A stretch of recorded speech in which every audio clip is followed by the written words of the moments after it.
The first thing I remember was the sound of a heart monitor counting seconds I couldn't remember living through. Every soft beep reminded me that time had kept moving while my world had stopped.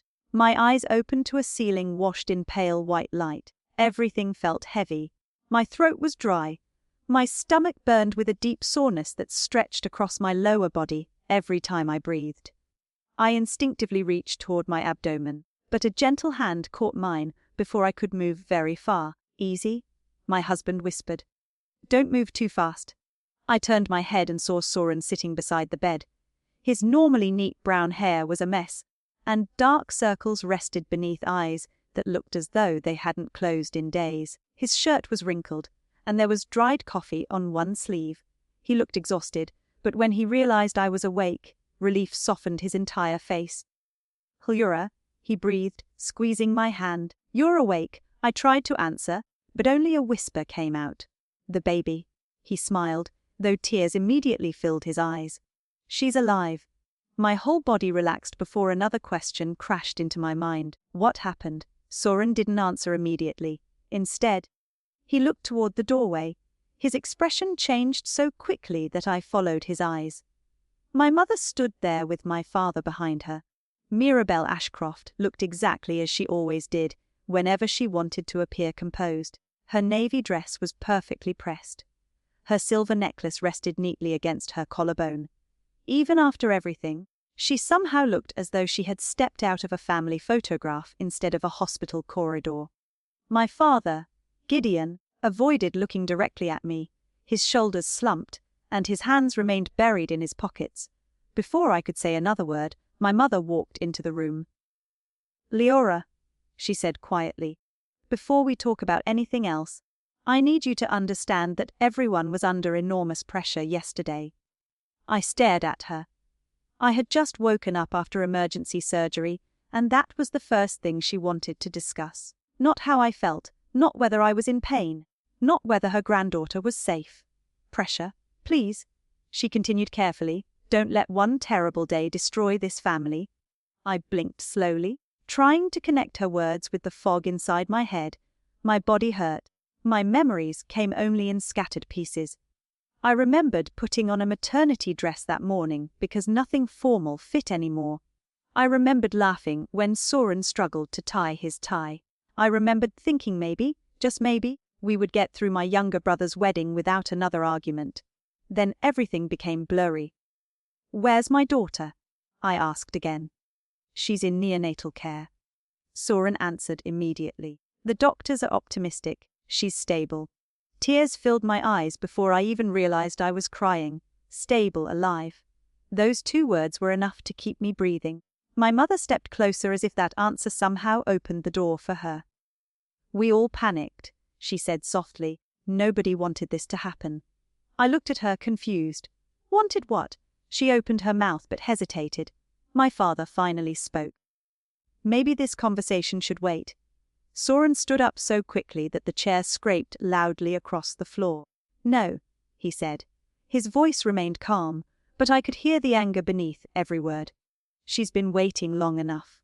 He looked directly at my mother. "She deserves to know exactly what happened." My mother folded her arms. "I already told you. We were trying to keep everyone calm." Soren laughed once.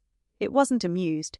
It was the kind of laugh someone makes after discovering the last excuse has finally collapsed. "Calm," he repeated. "That's what you're calling it now." The room became painfully quiet. I looked from one face to another. Something terrible had happened while I couldn't remember any of it. Whatever it was, Soren already knew the truth. My mother knew the truth. My father knew it too. I was the only person in the room still searching for answers. My head throbbed as scattered memories slowly returned. White flowers. My brother smiling for photographs. My mother's voice calling my name every few minutes because another guest needed something. My own hands carrying decorations when I should have been sitting down. The memories became clearer. My brother's wedding had been held at Briar Point Estate, an elegant countryside venue with glass walls overlooking rolling vineyards. Everything had been planned for over a year. My mother had reminded us of that fact almost every day. Nothing can go wrong, she kept saying. Your brother deserves one perfect day. My brother, Alaric, was 2 years younger than me. Growing up, he was what everyone politely called the easy child. I was the responsible one. Whenever he forgot homework, I helped him finish it. Whenever he argued with our parents, I was expected to calm everyone down. Whenever family plans changed, my schedule changed first. I didn't question it anymore. After enough years, responsibility starts feeling less like a compliment and more like an obligation you can never escape. Even when I became pregnant with my first child, that pattern never changed. My mother still expected me to organize birthdays, remember anniversaries, and solve everyone's last-minute problems. You're just better at these things, she'd always say. It sounded like praise until you realized it always meant more work for me and less accountability for everyone else. Soren noticed it years before I did. Your family doesn't see how much they ask from me, he once told me. They see it. I answered back then. They just think I don't mind. Looking back, maybe that was worse. The morning of the wedding had started before sunrise. I had helped arrange welcome baskets for out-of-town relatives because the florist arrived late. Then one bridesmaid forgot her shoes. So I drove 20 minutes to pick them up. Someone else couldn't find the seating chart. My mother handed it to me without even asking whether I needed to sit down. By noon, my lower back ached. By early afternoon, my feet were swollen enough that my shoes barely fit. Soren noticed immediately. You need to rest, he whispered while helping me carry a tray toward the reception hall. I will after the ceremony. Liora. He stopped walking. You promised your doctor. I smiled because smiling always ended difficult conversations. I'm fine. He didn't believe me. I knew he didn't. But before he could argue, my mother appeared beside us holding a clipboard. Alaric's photographer needs family members outside in 5 minutes, she announced. Then she looked directly at me. And after that I need you to help the caterer. Soren frowned. She needs to sit down. She can sit later. My mother's tone made it sound obvious. Today isn't about her. That sentence stayed with me longer than I realized. At the time, I simply nodded and followed instructions.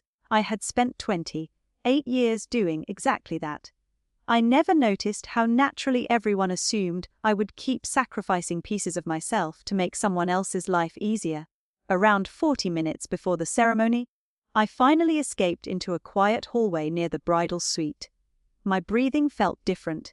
There was a tight pressure low in my stomach, unlike anything I'd experienced before. I rested one hand against the wall and closed my eyes. The pressure faded after about a minute. Braxton Hicks, I told myself. Practice contractions. My doctor had explained they could happen. Then another wave came. Stronger. Longer.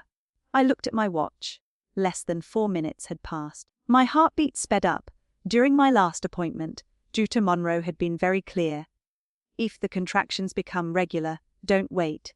Don't try to finish work. Don't worry about inconveniencing anyone. You come straight to the hospital. I remembered every word because I'd laughed when she said the last part. You don't know my family, I joked. She smiled politely before answering. Actually, I know enough. Your baby comes before everyone else? Standing alone in that hallway, I realized those words weren't hypothetical anymore. I pulled out my phone to call Soren. Before I could unlock it, another contraction bent me forward. Liora. My mother's voice echoed from behind me. I turned slowly. She looked concerned for exactly 1 second. Then her eyes drifted toward the ballroom entrance where guests had already begun taking their seats. What's wrong? She asked. I inhaled sharply as another wave of pain spread through my abdomen. I think I'm in labor. Instead of rushing toward me, she looked at the large clock hanging above the hallway entrance. Then she looked back at me. Are you sure? She asked. I nodded. They're coming every few minutes now. She exhaled slowly. 40 minutes, she whispered to herself before looking directly into my eyes. Then she said the words that would change everything. Liora, don't start being dramatic now. Another contraction tightened across my stomach before I could answer my mother. I grabbed the hallway table beside me and tried to breathe the way my doctor had taught me. Slow in. Slow out, don't fight the pain, count through it. When it finally eased, I looked back at her, expecting the concern any mother would show after watching her pregnant daughter nearly double over. Instead, she glanced toward the ballroom doors again. Guests were beginning to fill the seats. Music drifted faintly through the walls as the string quartet rehearsed one final time. "Mom," I said quietly, "I need to go to the hospital." She stepped closer and lowered her voice, as if I had said something embarrassing instead of medically urgent. "Liora, you've been anxious for weeks. Stress can make everything feel worse. These aren't practice contractions anymore." "How do you know?" I stared at her. "Because my doctor told me exactly what to watch for." Before she could answer, my father appeared from the opposite hallway, carrying a stack of ceremony programs. "Everything all right?" he asked. My mother answered before I could open my mouth. "She's nervous." Gideon smiled gently. "That's understandable. First babies are scary." "Dad," I interrupted, "I'm having contractions every few minutes." His smile faded for only a second. Then he looked at my mother. It was something I'd watched him do my entire life. Whenever uncertainty appeared, he checked her face first. If she wasn't worried, he decided he didn't need to be either. "Maybe we should wait a little," he said carefully. "Just to be sure." I couldn't believe what I was hearing. Wait for what? "Sometimes these things stop," my mother answered. "The ceremony is only 40 minutes away." There it was again, 40 minutes. Somehow those 40 minutes mattered more than everything happening inside my body. Another sharp pain forced me to lean against the wall. This one lasted longer. I squeezed my eyes shut until it passed. When I opened them again, my parents were still standing exactly where they had been. Neither of them had reached for me. Neither had offered to help me walk. My mother simply asked, "Is it over?" I nodded slowly. "See," she said. "You can still stand." The words hit harder than the contraction. She wasn't measuring whether I needed help. She was measuring whether I could keep participating in the wedding. Just then Alaric hurried toward us wearing his tuxedo jacket unbuttoned, his tie hanging loosely around his neck. He looked excited, nervous, and completely absorbed in his own world. "Mom, have you seen?" He stopped when he noticed me leaning against the wall. "What's going on?" My mother answered again. "Your sister thinks she's in labor." Alaric looked at me with wide eyes. "Seriously?" "Yes." I tried to smile through another wave of discomfort. "Think we need to leave?" Instead of concern, frustration crossed his face.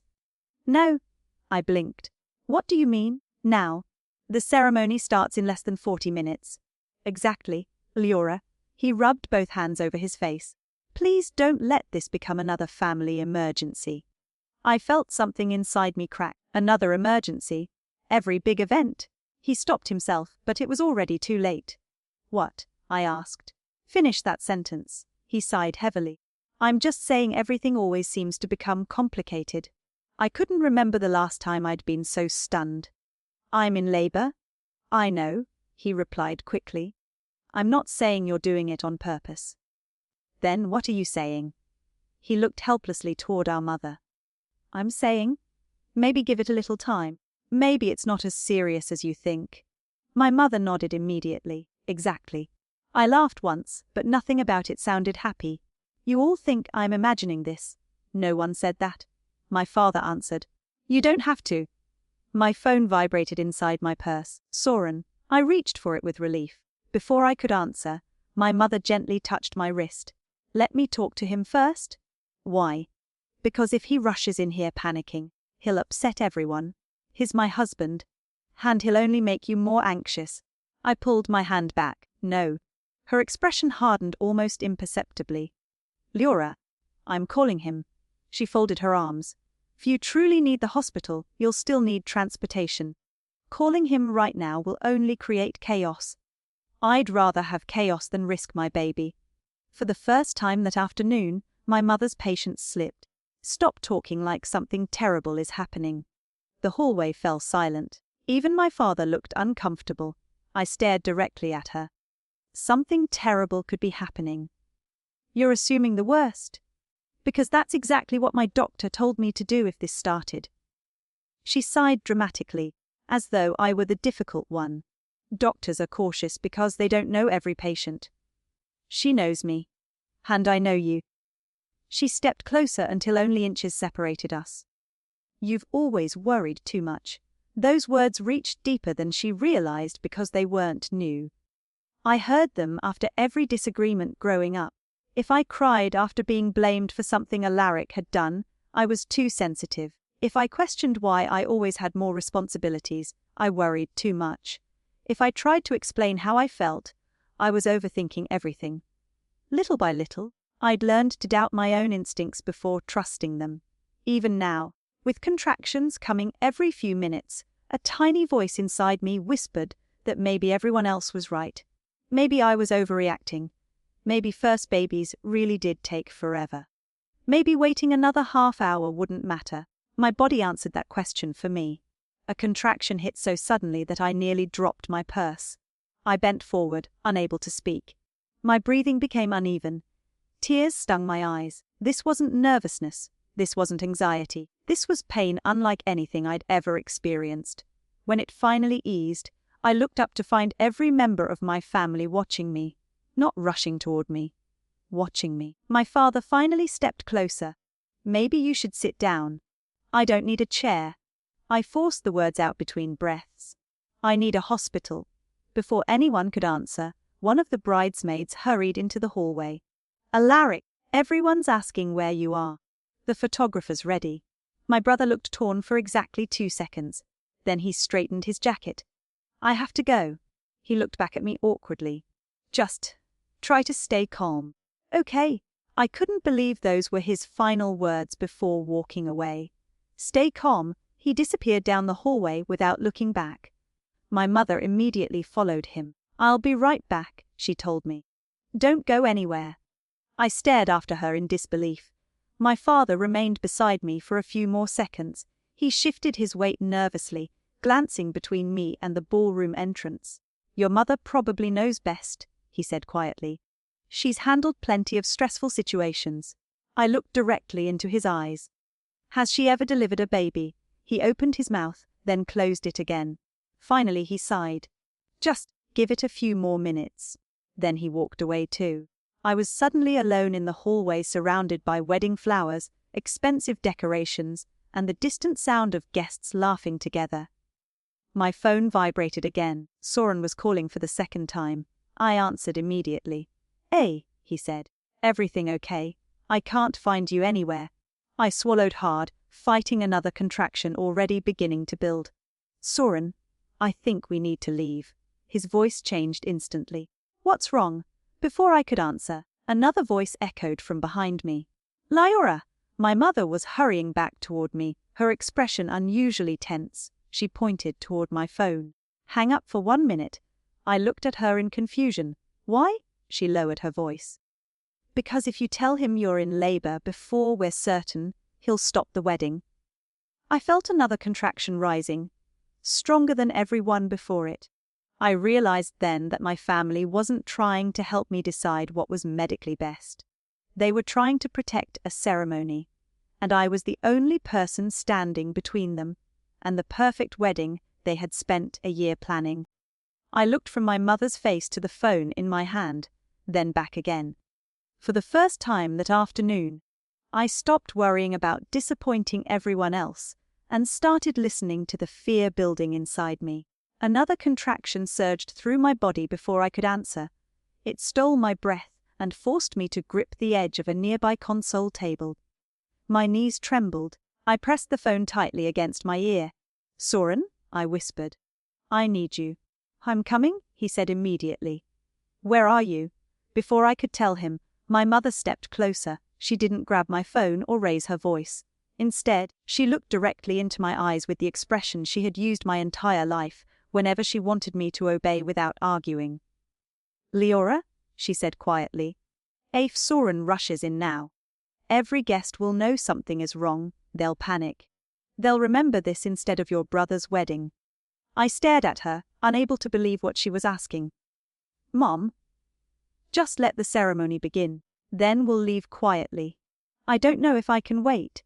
She gently touched my shoulder. You can. You've always been stronger than you think. For years, hearing those words had made me proud. Now they sounded like another way of saying, endure this too. Soren was still waiting on the phone. Liora, I'm here, I answered. My voice shook so badly I barely recognized it. Something's wrong. Tell me where you are. I looked toward my mother. She slowly shook her head. Near the bridal hallway, I finally managed to say, I'm coming. The line disconnected before my mother could say another word. She exhaled sharply. You shouldn't have done that. He's my husband. He's going to create a scene. Then maybe someone will finally realize this is serious. Her expression hardened. You don't understand what's at stake. I almost laughed. Actually, I think I do. Before either of us could continue, another contraction bent me forward so suddenly that I dropped my purse onto the polished floor. My phone slid several feet away.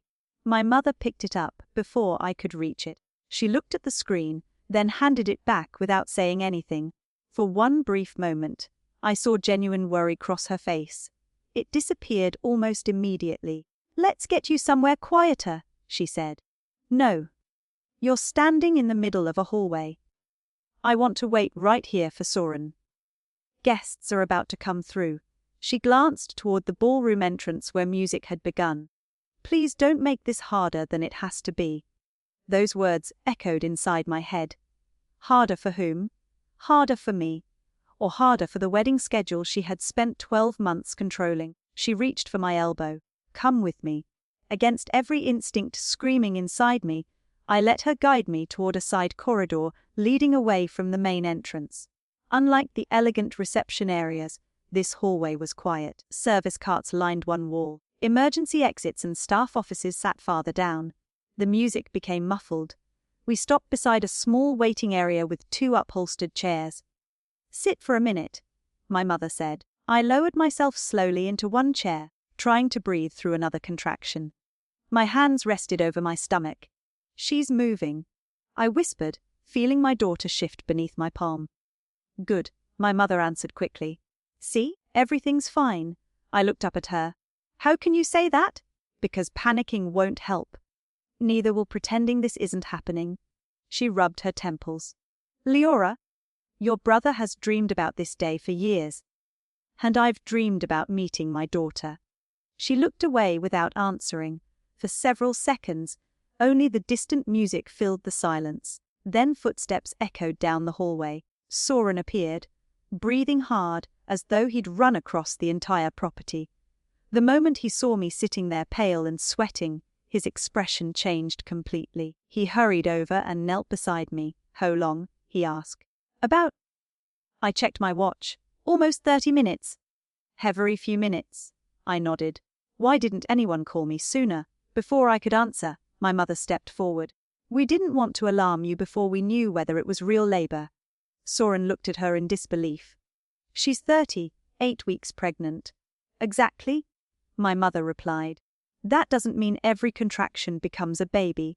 Soren ignored her and turned back to me. We're leaving. Relief washed over me so quickly I almost cried.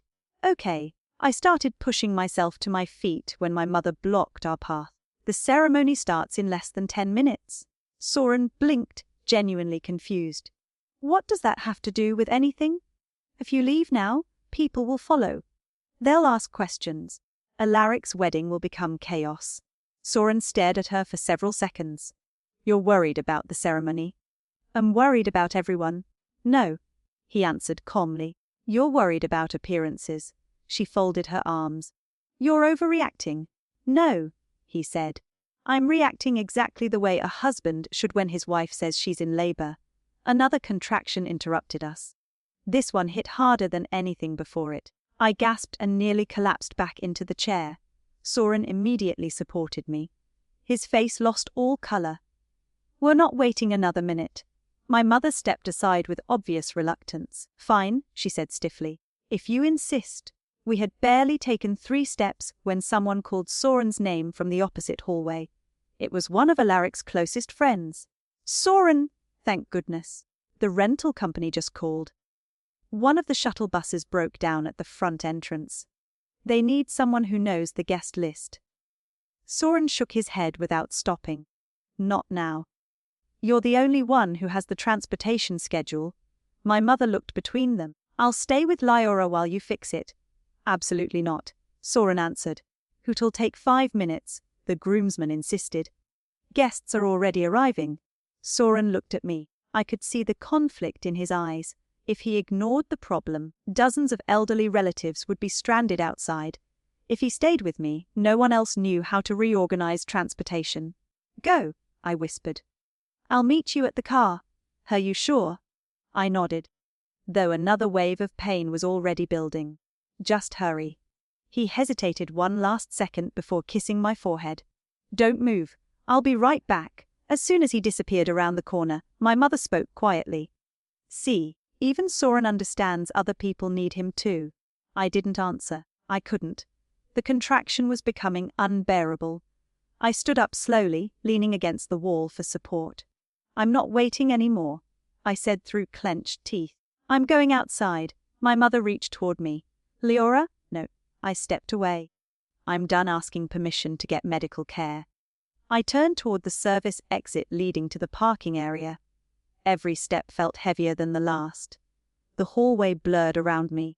Somewhere behind me, I heard my mother call my name, but she didn't follow. Maybe she assumed I'd stop after a few more steps. Maybe she believed I'd calm down. Maybe she still thought I was exaggerating. I never found out. Halfway down the concrete stairwell leading toward the lower parking level, another crushing contraction stole my balance. My foot missed the next step. I grabbed the railing, but my hand slipped. The world tilted violently. My last clear memory was seeing the grey concrete floor rushing toward me before everything faded into darkness. When I opened my eyes again, I thought I was still dreaming because everything around me felt strangely quiet. Sunlight filtered through partially closed blinds, painting soft lines across the hospital room. For a few seconds, I couldn't remember where I was or why my entire body ached. Then the incision across my abdomen reminded me. I instinctively reached toward it before stopping myself. The memory of the stairwell returned in fragments. The concrete steps, the sudden loss of balance, the feeling of falling, then nothing. Soren was asleep in the chair beside my bed with one hand still resting on the mattress, as though he had refused to let go of me, even while sleeping. I squeezed his fingers gently. He woke immediately, sitting upright so quickly that the chair nearly tipped backward. Hey, he whispered, his exhausted face breaking into the first genuine smile I'd seen since waking. How are you feeling? Like I was hit by a truck. He laughed quietly, though relief filled his eyes more than amusement. The doctors said that's probably a normal feeling after everything. I swallowed carefully. Can I see her? Soon. She's breathing on her own now. They just want to keep monitoring her a little longer. Tears gathered in my eyes again. She really made it. She did. He leaned forward and kissed my forehead. Both of you did. I closed my eyes, letting those words settle over me. For one beautiful moment, nothing else mattered. Not the wedding. Not my family. Not the pain. Only the fact that my daughter was alive. That peace lasted less than a minute. A soft knock came from the open doorway before my mother stepped inside. My father and Alaric followed a few steps behind her. My brother had changed out of his tuxedo, but the pale imprint where his boutonniere had been pinned was still visible on his jacket. None of them looked comfortable. My mother was the first to speak. I'm glad you're awake, I nodded without smiling. She hesitated before walking farther into the room. How's the baby? I asked. The doctors say she's doing well. My father answered quietly. That's wonderful. I looked directly at my mother. What happened after I fell? She exchanged a quick glance with my father before answering. Everything happened so fast. That's not what I asked. Someone found you and called an ambulance. Ho! A staff member. Why wasn't my family the one who found me? Silence filled the room. My brother shifted uncomfortably beside the window. My father looked at the floor. My mother finally answered. We didn't know where you'd gone. I frowned. You watched me leave. You walked away before anyone could stop you. Something about that sentence didn't feel right. It sounded rehearsed. like an explanation repeated too many times. I asked for help, I said quietly. We thought you needed a few minutes to calm down. Calm down. Even lying in a hospital bed after emergency surgery. She still couldn't admit she had been wrong. Mum, I said slowly, I told you I thought I was in labor, and I believed you were frightened. I was frightened because I was in labor, she sighed deeply. Liora, no one wanted this. Before I could respond, Soren stood up. His voice remained controlled, but I recognized the look in his eyes. It was the expression he wore whenever he had finally reached the end of his patience. Nobody wanted it, he repeated. But several people had the opportunity to prevent it. My mother crossed her arms. That's unfair, is it? You weren't even there? No, he nodded once. Because your family kept insisting everything was under control. Alaric finally spoke. Nobody thought she was going to collapse. Soren turned toward him. Did she tell you she was having contractions? Yes. Did she ask to leave? Yes. Did anyone drive her to the hospital? My brother lowered his eyes. No. Did anyone call an ambulance? No. The silence afterward felt heavier than anything anyone could have said. My father rubbed both hands together nervously. We all made mistakes. No, Soren answered quietly. You all made choices. Before the conversation could continue, another knock interrupted us. This time it was a woman in a charcoal, grey blazer carrying a tablet. She looked to be in her early 40s, composed and professional. Mrs. Hale, she asked politely. I'm Naomi Ellis, safety manager at Briar Point Estate. Soren nodded cautiously. Can we help you? Actually, she replied. I believe I may be able to help all of you. My mother looked immediately uncomfortable. Naomi noticed but continued anyway. First, I'm very glad you and your daughter are recovering. She looked back at me. I've wanted to say that since yesterday. Thank you, I answered. She took a slow breath before continuing. There's something you deserve to know. The room became completely silent. After emergency responders arrived, Naomi explained, our incident procedures required us to secure the surrounding area and review security footage to understand exactly what happened. My mother interrupted almost immediately. I'm not sure that's necessary anymore. Naomi looked at her politely. Actually, it is. She tapped her tablet. All cameras cover every public hallway, stairwell, entrance and service corridor. Soren straightened. You have footage? Yes. My mother's shoulders stiffened. People were emotional yesterday. Video doesn't always tell the whole story. Naomi didn't argue. No, it doesn't. She paused. But it does tell some of the story. My heart began beating faster. What did it show? Naomi looked at me with genuine sympathy. It showed you asking several different people for help. My mother opened her mouth, but Naomi calmly continued before she could interrupt. It also showed you stopping repeatedly because you were clearly in physical distress. Nobody spoke. Naomi glanced briefly toward my mother again before returning her attention to me. There is one additional detail I believe is important. I held my breath. All staff communicates through recorded radio channels during large events. Yesterday, one of our event coordinators noticed your condition and suggested calling emergency medical services before the ceremony began.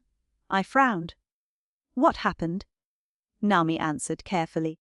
The recommendation was declined by someone representing your family. My mother's face lost its color. My father looked toward her with visible confusion. What? He whispered. She didn't answer him. Instead, she looked directly at Naomi. We were trying not to create unnecessary panic. Naomi nodded once. I understand that's your position. Her voice remained completely professional, which is why our security footage and radio recordings have all been preserved exactly as recorded. Soren slowly turned toward my mother. There was no anger on his face anymore, only disbelief. You mean someone else realized she needed help? He said quietly, and they were told not to call. Nobody answered. They didn't have to. My mother finally spoke, but her voice sounded much smaller than before. I didn't think she was in immediate danger. Naomi met her eyes calmly. Whether you believed that or not, the recordings show that multiple opportunities existed to seek medical assistance. Then she looked back at me. Mrs. Hale, If you choose to review the footage, we'll make it available to you." She handed Soren a business card before excusing herself and quietly leaving the room. The door closed behind her. No one moved, no one spoke. For several endless seconds, the only sound came from the steady rhythm of the heart monitor beside my bed. I looked at my mother. She looked back at me. But for the first time in my life, she didn't seem like the woman who always had every answer. She looked like someone who had suddenly realized the truth no longer belonged to her alone. And somehow, I knew before anyone said another word, that seeing those recordings would change everything I believed about my family. I didn't sleep much that night. Every time I closed my eyes, I saw the concrete stairwell again. I heard my mother's voice telling me not to be dramatic. Then I saw Naomi standing in my hospital room saying there were cameras everywhere. The truth was no longer trapped inside my own memory. It existed somewhere outside my family, recorded without emotion, without excuses, without anyone rewriting what had happened. For the first time since waking up, I realized I wasn't crazy. I hadn't imagined their indifference. I hadn't exaggerated my pain. Somewhere inside Briar Point Estate, there was proof. Early the next morning, Soren wheeled me through the neonatal unit. Our daughter looked impossibly small inside her incubator. A tiny knit cap covered most of her dark hair. Thin monitoring wires rested against her chest, but every nurse who walked past smiled reassuringly. "She's doing remarkably well," one of them said. "She's stronger than she looks." I slipped my hand through the opening in the incubator and gently touched one of her fingers. She wrapped her tiny hand around mine almost instantly. My chest tightened. During those terrifying hours, I had worried I would never meet her. Now she was here, holding my finger with surprising strength, completely unaware that she had already survived the hardest day of her life. "She's beautiful," I whispered. Soren smiled. "She definitely got your stubbornness." I laughed quietly. "That's probably going to save her someday." We stayed with her nearly an hour before returning to my room. Waiting beside my bed was a small envelope. There was no stamp, only my name written across the front in my mother's careful handwriting. Soren looked at it without touching it. "One of the nurses said your dad dropped it off." I already knew what it was before opening it. My mother had always preferred writing letters whenever speaking became uncomfortable. It gave her time to choose words that sounded reasonable, even when they avoided responsibility. I unfolded the paper slowly. "Liora, yesterday became every mother's nightmare. I know you believe I chose your brother over you, but that was never true. I genuinely believed you were frightened and overwhelmed.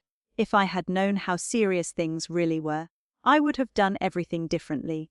Please don't let one mistake erase an entire lifetime of love.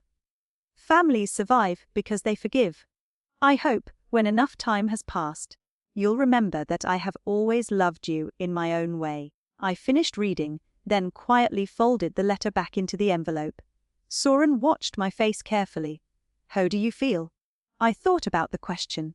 Strangely, I wasn't angry anymore. I was tired, deeply tired. "She still thinks this was one mistake," I answered softly.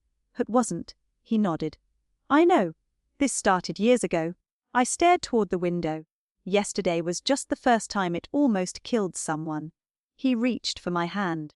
"Then don't let anyone convince you otherwise." Later that afternoon, my father arrived alone. He stood uncertainly near the doorway until I motioned for him to come inside. He looked older than he had only 2 days earlier. His shoulders seemed smaller somehow. He held a paper coffee cup he never actually drank from. "How are you feeling?" he asked.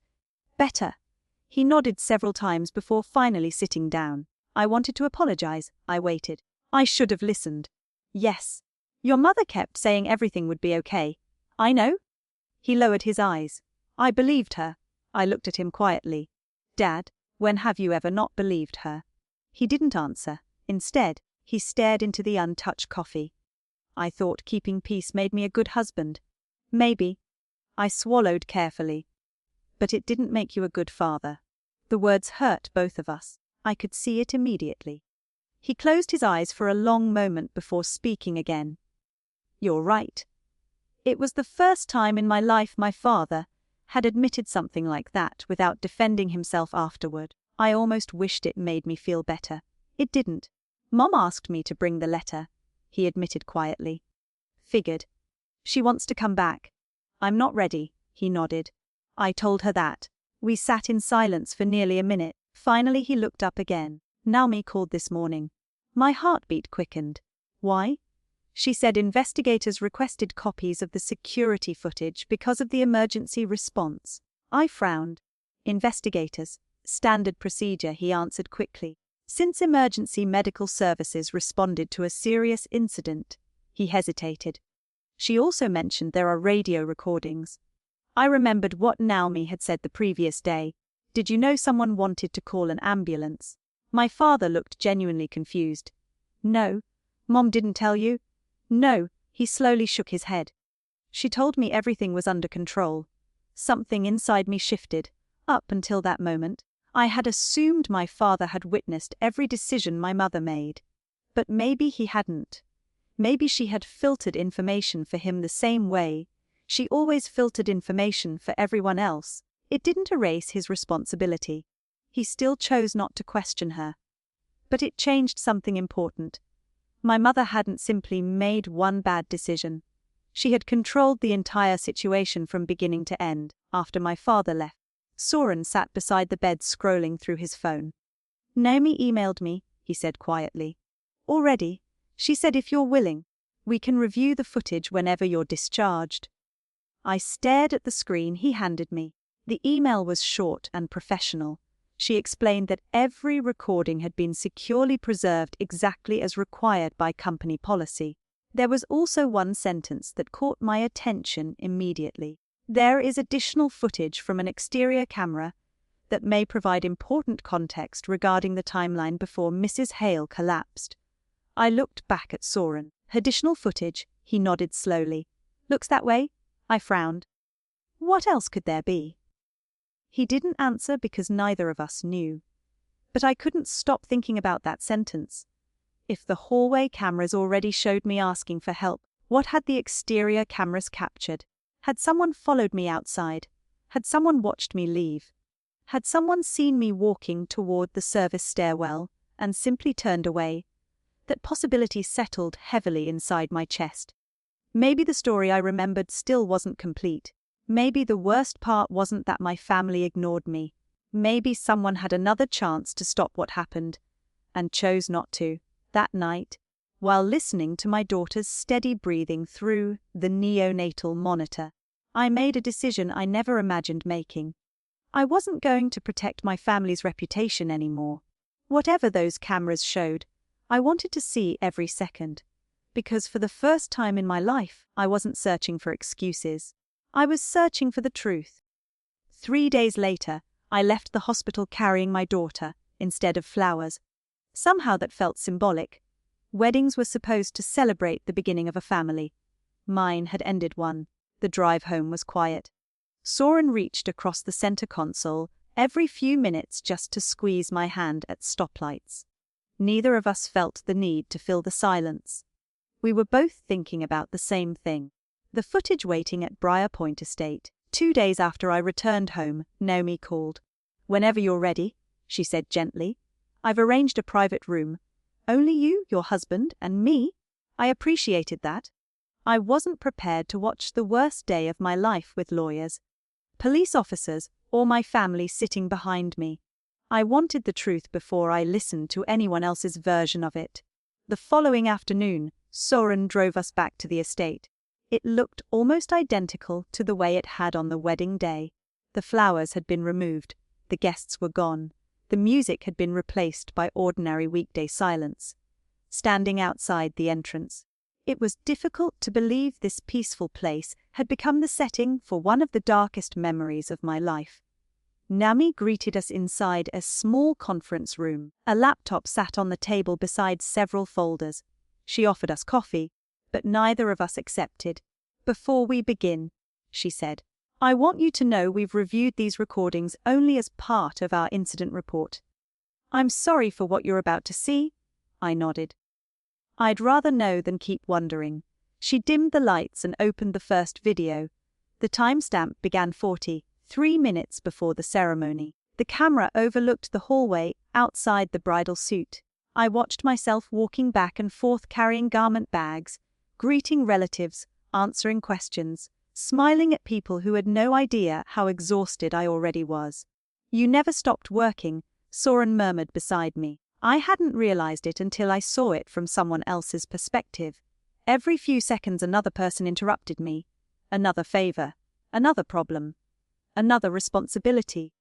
Then the footage reached the moment when I first leaned against the wall. Even without sound, it was obvious something had changed. I pressed both hands against my stomach. I closed my eyes. I stayed still for almost a full minute. Naomi paused the recording. "Notice the timestamp," she said quietly. That was approximately 41 minutes before the ceremony. She pressed play again. My mother entered the hallway. Although the security camera couldn't capture voices, our body language spoke clearly enough. I pointed toward my stomach. She looked at the large hallway clock. Then she crossed her arms. I remembered every word now. "Don't start being dramatic." Watching it happen from outside my own memory hurt more than I expected. "I can't believe," I whispered before stopping. Soren gently placed his hand over mine. "Keep watching," he said softly. The next several minutes felt almost unbearable. One by one, family members appeared on the screen. My father, Alaric, 2 bridesmaids. Each conversation lasted only seconds before someone walked away. Every time, I remained standing alone in the hallway. Naomi stopped the recording again. "This next section includes synchronized radio audio," she explained. "You'll hear our staff communicating while the video continues."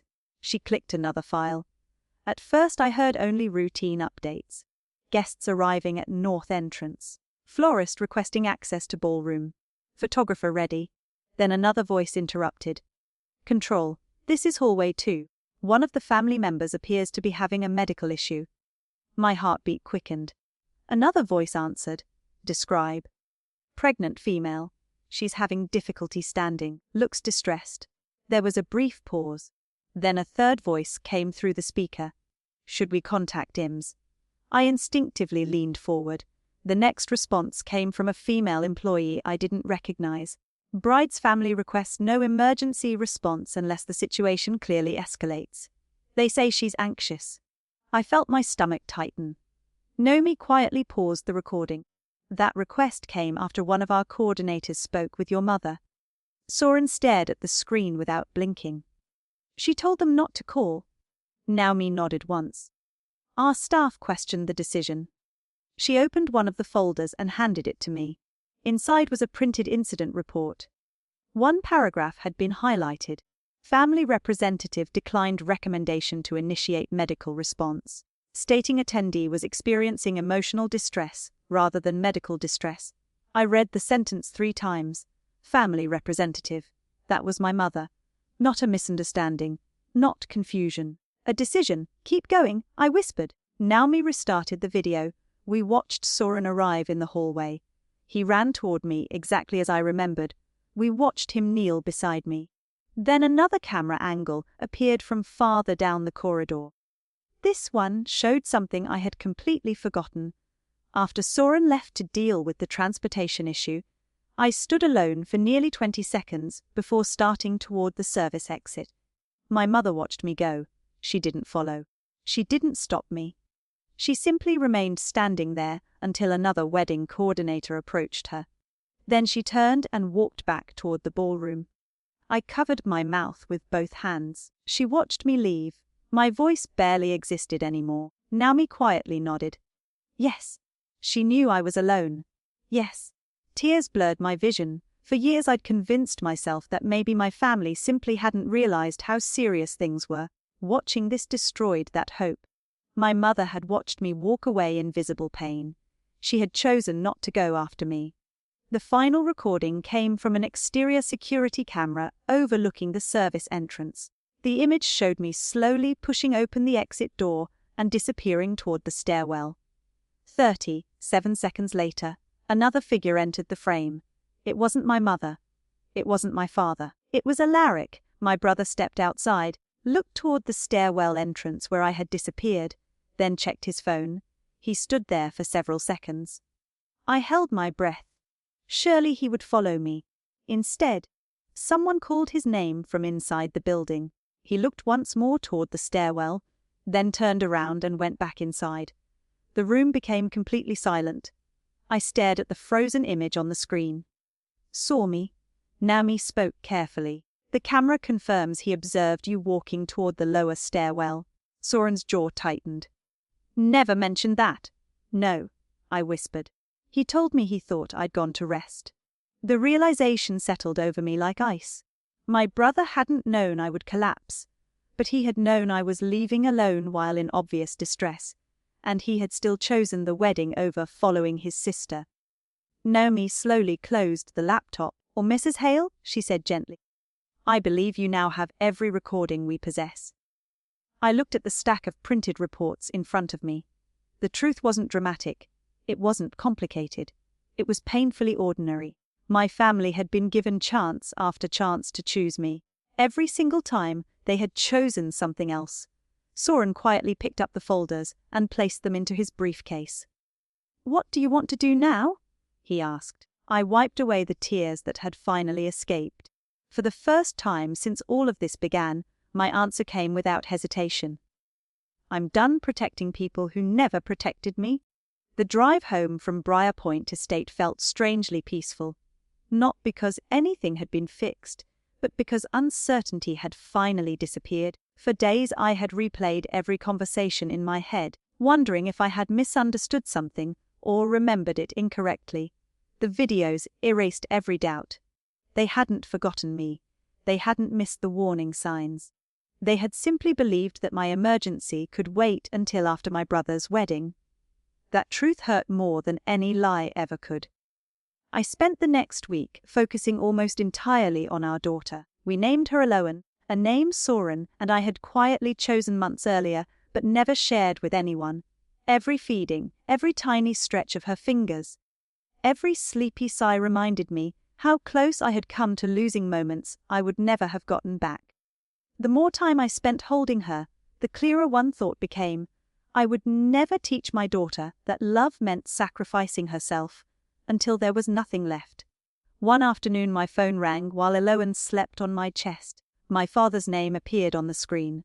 I almost let it go to voicemail, but something told me to answer. Hi, Dad. His voice sounded hesitant. Can I come by? I looked at Soren, who nodded without saying a word. All right. An hour later, my father stood awkwardly in our living room, holding a small stuffed rabbit.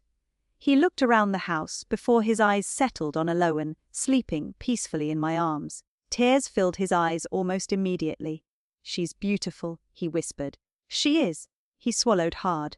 Can I? I hesitated for only a second before carefully placing Aloan into his arms. He cradled her gently, staring at her tiny face as though trying to memorize every feature. I almost lost this, he said quietly. Yes. He closed his eyes. Because I was too afraid to disagree with your mother. Neither of us spoke for several seconds. Finally he handed Aloan back to me and reached into his jacket pocket. I brought something. He placed a folder on the coffee table. Inside were printed copies of the security reports Naomi had already given us, but there was something else underneath them, a handwritten statement signed by him. What's this? I asked. The investigators interviewed everyone. He took a slow breath. I told them exactly what happened. I looked through the pages.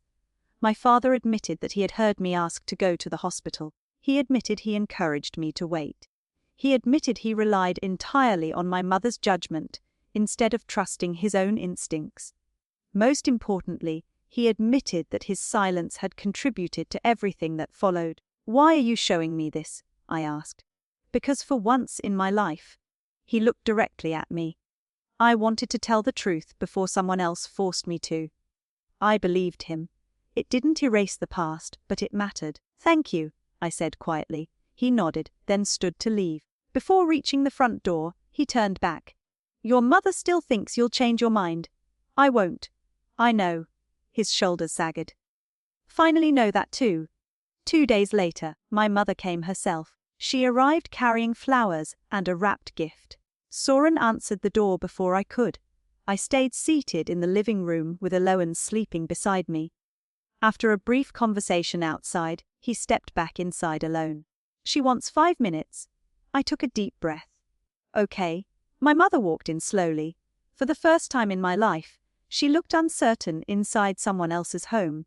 She placed the flowers on the table. I brought something for the baby. Thank you. Neither of us reached for the gift. She sat across from me, clasping her hands together. I've replayed that day 1,000 times. I waited. If I had known, I gently interrupted her. Please don't say that, she frowned. Why? Because you did know enough. Her eyes widened slightly. Liora, you knew I was in pain. I kept my voice calm. You knew I asked to leave. You knew the staff wanted to call for medical help. You knew I walked away alone. She stared at me silently. The cameras don't lie, Mom. Her shoulders slumped. Never wanted you hurt. I believe that. Tears filled her eyes. Then why can't we move forward? I looked toward Eloan sleeping peacefully in her bassinet. Because moving forward without accountability teaches my daughter that people who love you are allowed to ignore your pain. She began crying openly. I said I was sorry. You apologized for the outcome. I shook my head slowly. You've never apologized for the choice. She looked genuinely confused. What's the difference? I leaned forward slightly. The outcome was me ending up in the hospital. The choice was deciding that my brother's wedding mattered more than listening when I said something was wrong. She had no answer. After nearly a minute of silence, she whispered, I don't know how to fix this. You can't. The words hurt me almost as much as they hurt her. Some things don't go back to what they were. She looked at Eloan again. Will I ever know my granddaughter? I answered honestly. I don't know. She nodded slowly, stood up, and picked up the untouched gift. Maybe I don't deserve to. Before leaving, she stopped at the doorway. I always thought loving my family meant keeping everyone together. Keeping people together isn't the same as protecting them. I replied quietly. She closed her eyes for a moment before walking away without another word. Months passed. Life slowly became wonderfully ordinary. Sleepless nights, pediatric appointments, tiny socks disappearing in the laundry, Eloan's first smile, her first laugh. Every milestone reminded me that healing wasn't one dramatic moment. It was 1,000 peaceful ones. Alaric wrote several letters. Unlike my mother's, his contained no excuses. He admitted that he had seen me walking toward the stairwell and convinced himself I simply needed space. He admitted he had always expected me to put his needs first because everyone else had expected it too. His final sentence stayed with me for a long time. I spent my whole life believing I was the center of our family.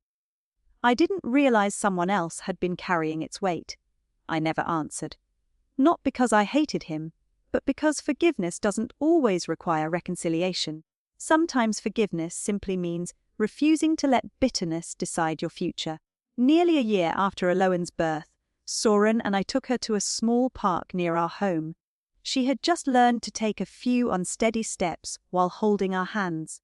She laughed every time she stumbled because she knew someone would catch her before she fell. Watching her, I realized how different her childhood would be from mine. She would never have to earn love by making herself smaller. She would never be praised only when she sacrificed her own happiness. She would never mistake silence for peace. As the sun began setting, Soren slipped his hand into mine. Any regrets? He asked softly. I looked at my daughter chasing bubbles across the grass, her laughter filling the evening air. Then I thought about the wedding, the hallway, the cameras, the years I spent believing being the strong one meant accepting whatever my family asked of me. I smiled gently and shook my head. No. Because losing the family that never truly chose me had given me something infinitely more valuable. The chance to build one that always would. And sometimes the greatest karma isn't watching the people who hurt you fall apart. Sometimes it's realizing you no longer need them to feel whole. Looking back now, people often ask whether I hate my family. The honest answer surprises them. I don't. Hatred would mean they still occupy the center of my life, and they don't anymore. I carry sadness for what we could have been. I carry gratitude for the strangers who chose compassion when my own family chose convenience. Most of all, I carry a promise I made while holding my newborn daughter for the first time. If she ever tells me something hurts, I will believe her before I question her. If she ever asks for help, I will never ask whether helping her is inconvenient. Family isn't defined by who shares your last name or appears beside you in old photographs. It's defined by who shows up when you're at your most vulnerable. Mine wasn't built the day I was born. It was built the day I stopped begging to be chosen and started choosing the people who had already chosen me. So if you've ever been told you were too sensitive, too emotional, or too dramatic, ask yourself one question.